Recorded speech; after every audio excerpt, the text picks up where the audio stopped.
निशिकांत दुबे का बड़ा बयान, झारखंड में सरकार बनी तो लागू करेंगे एनआरसी। झारखंड में होने वाले विधानसभा चुनाव से पहले बीजेपी नेता निशिकांत दुबे ने बड़ा बयान दिया है। गोड्डा सांसद निशिकांत दुबे ने कहा कि झारखंड में बीजेपी की सरकार आने के बाद हम एनआरसी लागू करेंगे।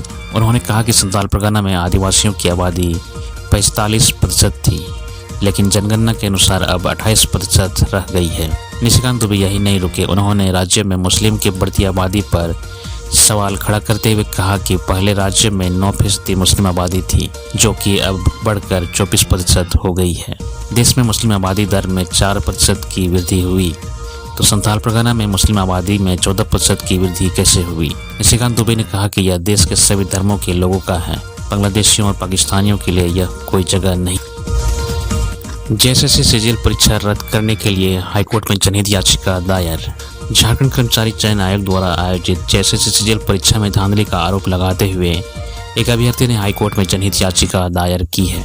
इस परीक्षा में शामिल अभ्यर्थी प्रकाश कुमार ने याचिका में परीक्षा रद्द करने, सीबीआई जांच या हाईकोर्ट के रिटायर्ड जजों की कमेटी द्वारा जांच करने की मांग की है। प्रकाश कुमार ने कहा कि जेएसएससी सीजीएल परीक्षा में धांधली हुई है और उनके पास इसके पुख्ता सबूत भी हैं। बता दें कि जेएसएससी सीजीएल की परीक्षा 21 और 22 सितंबर को आयोजित की गई थी। इस परीक्षा में लगभग 3 लाख अभ्यर्थियों ने भाग लिया था। राज्य सरकार ने निष्पक्ष परीक्षा कराने के लिए 2 दिनों तक इंटरनेट सुविधा भी बंद कर दी थी, लेकिन इसके बावजूद विपक्षी दल और छात्र संगठन धांधली का आरोप लगा रहे हैं। इसके साथ ही छात्रों ने जेएसएससी के कार्यालय का घेराव भी किया था। इसमें कई छात्रों के खिलाफ नामकुम थाना में प्राथमिकी दर्ज करवाई गई है। दिल्ली से गोड्डा जाने वाली नई ट्रेन को भाजपा सांसद निशिकांत दुबे और मनोज तिवारी ने दिखाई हरी झंडी। भाजपा सांसद निशिकांत दुबे और मनोज तिवारी ने दिल्ली से झारखंड के गोड्डा तक नई ट्रेन सेवा को हरी झंडी दिखाई। भाजपा सांसद मनोज तिवारी ने कहा, यह ट्रेन दिल्ली से झारखंड के गोड्डा तक जाएगी। त्योहारों के समय में एक और ट्रेन की शुरुआत करना बहुत बड़ी बात है। हमें इस ट्रेन को हरी झंडी दिखाने का मौका मिला है। वहीं भाजपा सांसद निशिकांत दुबे ने कहा, यह गोड्डा जाने वाली 14वीं ट्रेन है। यह सबसे उपयोगी ट्रेन है। प्रधानमंत्री जी आज़ादी के इतने साल बाद जो पिछड़े क्षेत्र के विकास के मिशन उदय है, रेल मंत्री ने पूरा किया है। झामुमो के कार्यकर्ता फौजी छात्रा बनकर जेएसएससी सीजीएल परीक्षा परिणाम जारी करने की मांग। बीजेपी के प्रदेश अध्यक्ष बाबूलाल मरांडी ने एक बार फिर जेएसएससी सीजीएल परीक्षा में हुई कथित गड़बड़ी में राज्य सरकार पर जमकर निशाना साधा है। बाबूलाल मरांडी ने झामुमो पर आरोप लगाते हुए कहा कि झामुमो के कार्यकर्ता फर्जी छात्र बनकर जेएसएससी सीजीएल परीक्षा परिणाम जारी करने की मांग कर रहे हैं। उन्होंने कहा कि लगभग 7 लाख अभ्यर्थियों ने जेएसएससी सीजीएल की परीक्षा दी है। उनमें से हर कोई यही चाहता है कि पेपर लीक मामले की निष्पक्ष जांच हो, लेकिन जिन्होंने कभी जेएसएससी का फॉर्म तक नहीं भरा, कभी परीक्षा नहीं दी, वो चाहते हैं कि उसका रिजल्ट घोषित हो। झामुमो कार्यकर्ताओं और भाड़े के टट्टुओं के माध्यम से इन 7 लाख छात्रों को बदनाम करने का प्रायोजित षड्यंत्र रचने वाली हेमंत सरकार ने निष्ठा की हद पार की है। झारखंड के युवा बेरोजगार इस साजिश का करारा जवाब देंगे। झारखंड मुक्ति मोर्चा लेकर आ रहा है जेएमएम सम्मान योजना, महिलाओं को मिलेंगे 30,000 सालाना। आज झामुमो की 3 सदस्यीय टीम जेएमएम के केंद्रीय महासचिव विनोद पांडे के नेतृत्व में निर्वाचन आयोग पहुंची थी। इस दौरान झामुमो की तरफ से जेएमएम सम्मान योजना चलाने की स्वीकृति चुनाव आयोग से मांगी गई है। इसके तहत महिलाओं को हर साल 30,000 रुपये दिए जाएंगे। यह नई योजना है जिसे झामुमो लॉन्च करना चाहती है। दरअसल झामुमो निर्वाचन आयोग के पास भाजपा की शिकायत लेकर पहुंची थी। झामुमो की तरफ से एक पत्र भी सौंपा गया है, जिसमें कहा गया है कि भारतीय जनता पार्टी द्वारा एक पंजीकरण फॉर्म प्रसारित किया जा रहा है, जिसमें आवेदक को गोदी योजना के तहत पंजीकरण के लिए आमंत्रित किया जा रहा है। इस फॉर्म में नाम, पता, मोबाइल नंबर, पंचायत, ब्लॉक, जिले आदि का नाम आदि जैसे विवरण मांगे जा रहे हैं। इस योजना में हर महीने की 11 तारीख को प्रत्येक महिला को 2100 रुपये और प्रति वर्ष 25,000 रुपये देने का वादा किया गया है। यह एक चुनावी हथकंडा है और जनप्रतिनिधि अधिनियम 1951 की धारा 123 के तहत परिभाषित भ्रष्ट आचरण की श्रेणी में आता है। यहाँ 1951 के प्रावधान के तहत रिश्वत का प्रलोभन है। इस बाद पत्र में कहा गया है कि यदि भारतीय जनता पार्टी द्वारा फॉर्म गोदी योजना आपके दिशा निर्देश के विरुद्ध नहीं है, तो हमें भी झामुमो सम्मान योजना लागू करने की अनुमति दी जाए। बता दें कि झारखंड में योजनाओं को लेकर पक्ष विपक्ष सामने नजर आ रहे हैं। एक तरफ जहां झारखंड मुक्ति मोर्चा की तरफ से झारखंड मुख्यमंत्री मैया सम्मान योजना चलाई जा रही है, तो वहीं विपक्ष यानी भाजपा ने भी अपना घोषणा पत्र में यह ऐलान कर दिया है कि अगर उनकी सरकार बनती है तो हर महिला को 2100 रुपये दिए जाएंगे। इसी के साथ अब जेएमएम सम्मान योजना की बात सामने आई है, जिसके तहत महिलाओं को हर साल 30,000 रुपये दिए जाएंगे। हर महीने की 1 तारीख को 2500 रुपये दिए जाने की बात जेएमएम की तरफ से कही जा रही है। 14 अक्टूबर को होगी झारखंड कैबिनेट की बैठक। 14 अक्टूबर को झारखंड कैबिनेट की बैठक होगी। बैठक प्रोजेक्ट भवन में दिन के 12 बजे से होगी। बैठक में कई अहम प्रस्तावों पर मुहर लगेगी। मंत्रिमंडल सचिवालय एवं निगरानी विभाग की तरफ से कहा गया है कि मंत्रिपरिषद की बैठक सोमवार दिनांक 14 अक्टूबर को मध्याह्न 12 बजे से झारखंड मंत्रालय मंत्रिपरिषद कक्ष में होगी। बता दें कि इससे पहले 8 अक्टूबर को कैबिनेट की बैठक जिसमें 81 प्रस्तावों पर मुहर लगी। यह बैठक काफी देर तक चली थी। प्रयास विद्यार्थियों को मिलेगा जयपाल सिंह मुंडा पारदर्शी छात्रवृत्ति का लाभ। कैबिनेट बैठक में हेमंत सोरेन ने दी स्वीकृति। राज्य सरकार ने मरांगों के जयपाल सिंह मुंडा पारदर्शी छात्रवृत्ति का योजना का कोटा बढ़ा दिया है। कल हुई कैबिनेट की बैठक में इस प्रस्ताव को स्वीकृति मिल गई है। मंत्री दीपक बिरुआ ने इसकी जानकारी देते हुए बताया कि 50 होनहार युवा विदेश में 100% स्कॉलरशिप में उच्च शिक्षा प्राप्त कर सकेंगे। मुख्यमंत्री हेमंत सोरेन की अध्यक्षता में आयोजित मंत्रिपरिषद बैठक में मरांगों के जयपाल सिंह मुंडा पारदर्शी छात्रवृत्ति योजना 2020 कोटिवार छात्र छात्राओं की अनुमानित संख्या में वृद्धि की स्वीकृति दी गई है। बिरुआ ने आगे बताया कि जयपाल सिंह मुंडा पारदर्शी छात्रवृत्ति योजना को लेकर युवाओं में उत्सुकता है। बड़ी संख्या में युवा उच्च शिक्षा के लिए आवेदन जमा कर रहे हैं। उन्होंने पिछले ही महीने मुख्यमंत्री से युवाओं की संख्या बढ़ाने का आग्रह किया था। मुख्यमंत्री से कहा था कि अगर हम 25 बच्चों को विदेश में उच्च शिक्षा के लिए भेज सकते हैं तो 100 बच्चों को क्यों नहीं। इसमें नीति निर्धारण की आवश्यकता है। मुख्यमंत्री ने इस पर गंभीरता से विचार करने की बात कही थी। इसके दायरे को कहां तक ले जा सकते हैं, विचार के बाद कल की कैबिनेट की बैठक में इस प्रस्ताव को मंजूरी दी गई। अब 25 के स्थान पर 50 छात्र इस योजना का लाभ लेकर पढ़ने के लिए विदेश जा सकेंगे। जेएमएम कांग्रेस में सीट बंटवारे का फॉर्मूला निकालने दिल्ली पहुंचे हेमंत सोरेन।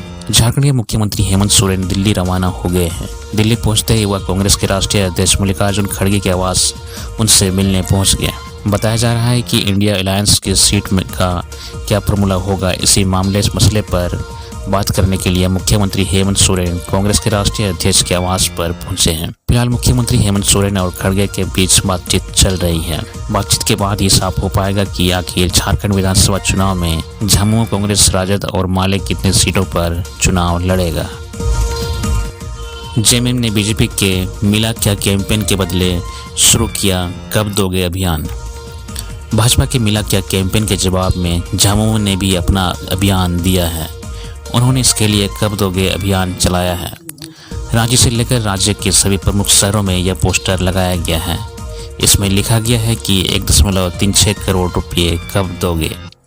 पोस्टर में मुख्यमंत्री हेमंत सोरेन की तस्वीर लगी है।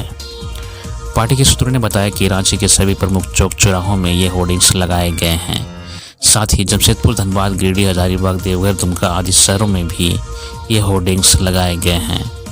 झामुमो का मानना है कि दुर्गा पूजा के दौरान लोगों की भारी भीड़ जुटेगी। लोगों के बीच पार्टी में यह संदेश देना चाहती है कि 1.36 लाख करोड़ रुपये झारखंड का हक है, जिसे केंद्र सरकार ने नहीं दिया है। इस कारण राज्य में विकास के कई काम रुके हुए हैं। गौरतलब है कि मुख्यमंत्री हेमंत सोरेन ने भी कुछ दिन पहले प्रधानमंत्री मोदी को पत्र लिखा था, जिसमें उन्होंने सुप्रीम कोर्ट का हवाला देते हुए अपने खनिज का बकाया 1,36,000 करोड़ रुपये की मांग की थी, जिसे उन्होंने अपने सोशल मीडिया हैंडल एक्स पर भी साझा किया था। उन्होंने कहा था कि हम विशिष्ट राज्य का दर्जा या फंड नहीं मांग रहे हैं, हम अपना हिस्सा मांग रहे हैं। बता दें कि मुख्यमंत्री हेमंत सोरेन लगातार अपनी सभाओं में इस मुद्दे को जरूर उठाते हैं। वे अपनी रैलियों में लगातार कहते हैं कि अगर केंद्र सरकार हमारा बकाया दे तो बहुत सारा काम हो जाएगा, साथ ही महिलाओं को दी जाने वाली राशि दोगुनी से भी अधिक हो जाएगी। बीसीसीएल में 48 आश्रितों को अनुकंपा पर मिली नौकरी।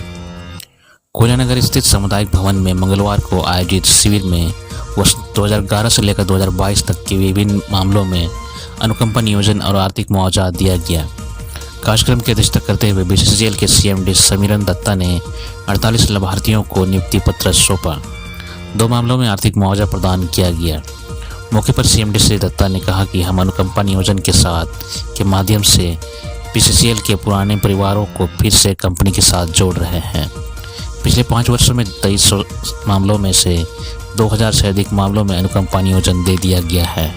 उन्होंने कंपनी आने वाले सभी नए कर्मियों को बीसीसीएल परिवार में स्वागत करते हुए उन्हें पूजा और दीपावली की शुभकामनाएं भी दी। कार्यक्रम की शुरुआत कोल इंडिया गीत और दीप प्रज्वलित के साथ की गई। मौके पर बीसीसीएल के निदेशक मुरली कृष्ण रमैया, निदेशक राकेश कुमार सहाय व निदेशक तकनीकी संजय कुमार सिंह के अलावा सभी एरिया के जीएम, विभागाध्यक्ष, एरिया एमपीएम उपस्थित थे। बीसीसीएल के निदेशक कार्मिक मुरली कृष्ण रमैया ने बताया कि अनुकंपा नियोजन शिविर में ब्लॉक 2 से 1, कतरास से 10, लोधना से 4, सिजवा से 3, बस्तकपुला से 6, पूर्वी झरिया से 4, कुसुंडा से 7, गोविंदपुर से 6, चांच विक्टोरिया से 4, पश्चिमी झरिया से 3, वासरी डिवीजन से 1 व बरेरा से 1 सहित कुल 50 मामलों का निपटान किया गया। इस वर्ष अब तक कुल 266 आश्रितों को नियुक्ति पत्र प्रदान किए जा चुके हैं। शीघ्र ही बीसीसीएल द्वारा अनुकंपा नियोजन शिविर 2.0 का भी आयोजन कर पात्र लोगों को अनुकंपा नियोजन प्रदान किया जाएगा।